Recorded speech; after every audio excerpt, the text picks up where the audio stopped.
Sebagai salah satu pusat pertumbuhan ekonomi dunia, dan kita ingin menjadi negara yang maju, kita punya hak menjadi bagian apa? Ekosistem yang mau dibangun oleh dunia, rantai pasok yang bangun di dunia. Karena kita punya challenging sebagai bangsa juga. Indonesia ini tidak menutup diri, kita itu terbuka. Tapi jangan paksa kita untuk mengekspor bahan mentah.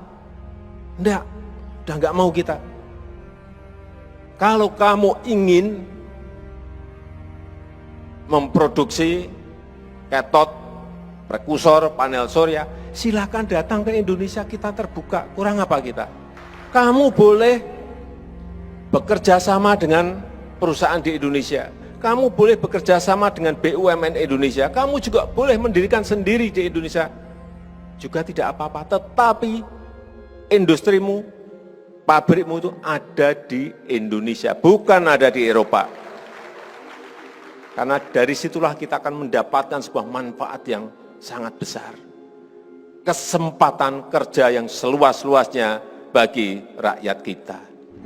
Sekarang apakah para negara sahabat seperti Singapura, Malaysia tidak mengharapkan keamanan untuk Indonesia? Kalau Indonesia chaos, saya yakin regional chaos. Dan bukan nggak mungkin, negara-negara sahabat di Asia pun chaos.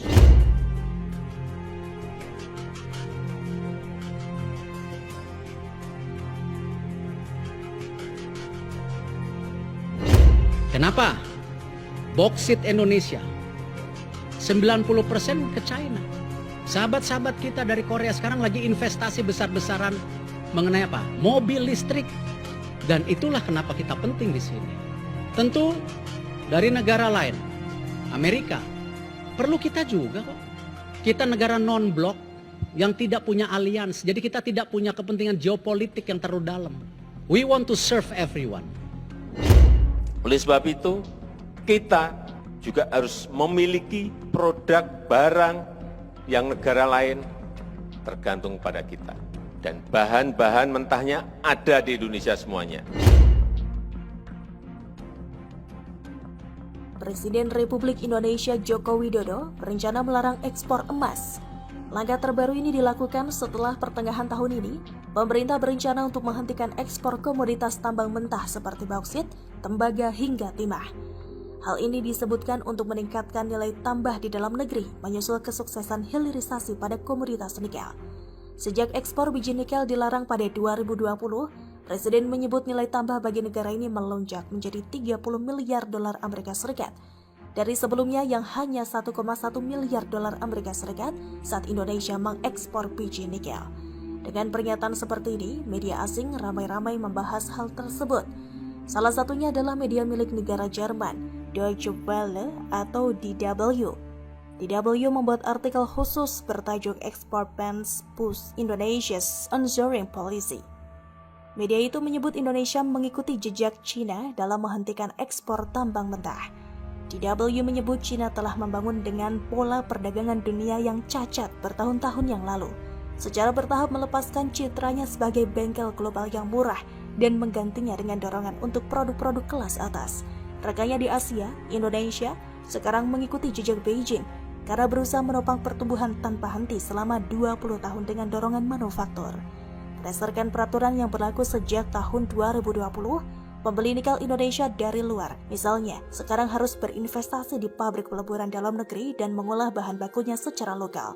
Indonesia memiliki cadangan nikel terbesar di dunia dan permintaan logam ini tinggi karena penggunaannya dalam pembuatan baja dan baterai kendaraan listrik. Presiden Indonesia Joko Widodo kini berupaya mengubah peruntungan ekonomi negaranya dengan menjadikan pemasok komoditas sebagai pusat manufaktur. Tujuannya adalah untuk mengubah Indonesia menjadi negara industri yang matang pada tahun 2045. Nikkei Asia juga membahas Indonesia. Dalam artikel berjudul Indonesia's Drive to Leave Resource Coal Shake Global Producer, media itu menyebut Indonesia sebagai negara dengan kelimpahan mineral penting, tapi berada dalam posisi negosiasi yang kuat atas embargo mineral yang bersifat permanen.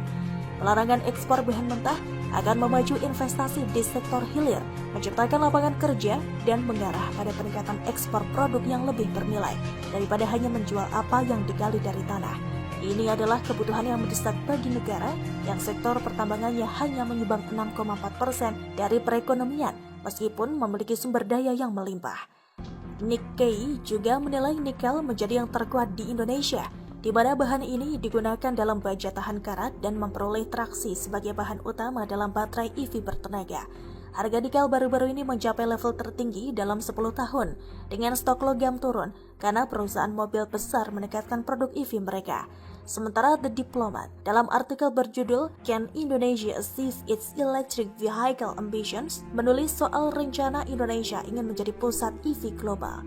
Karena keseimbangan antara mempromosikan pembangunan domestik dan menarik investasi asing harus dilakukan, sambil meningkatkan keterjangkauan EV dan menyelaraskan kebijakan industri hijau dengan aturan perdagangan global. Menurut The Diplomat, ini membanggakan kelimpahan bahan baku yang terdiri dari baterai lithium-ion yang digunakan dalam kendaraan listrik. Ini termasuk hampir seperempat dari cadangan nikel dunia yang diketahui, serta sejumlah besar tembaga, bauksit, dan timah. Indonesia hanya kekurangan lithium, dan pemerintah saat ini sedang dalam pembicaraan untuk mendapatkan mineral dari tambang Australia. Kendati begitu, Presiden Jokowi menyebut Indonesia terbuka bagi industri dari luar negeri, baik bekerja sama dengan perusahaan Indonesia BUMN ataukah mendirikan perusahaan sendiri, asalkan industri dan pabriknya ada di Indonesia. Jokowi pun telah berpesan agar anak-anak bangsa yang mengolah dan bisa makmur karenanya.